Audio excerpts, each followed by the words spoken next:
জীবনের প্রতিটি মুহূর্তে আল্লাহর উপর ভরসা রাখো। তুমি হয়তো বুঝতে পারছো না কেন কিছু কিছু সময় কঠিন হয়, কিন্তু আল্লাহ সবকিছু জানেন এবং সবকিছু নিয়ন্ত্রণ করেন। তার পরিকল্পনা তোমার জন্য সেরা, এমনকি যদি তা বুঝতেও না পারো।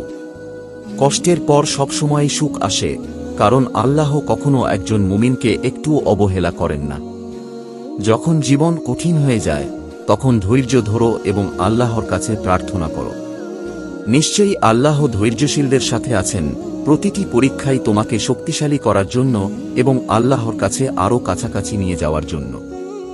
সুতরাং সবর করো, কারণ ধৈর্যশীলদের জন্য রয়েছে মহান প্রতিদান।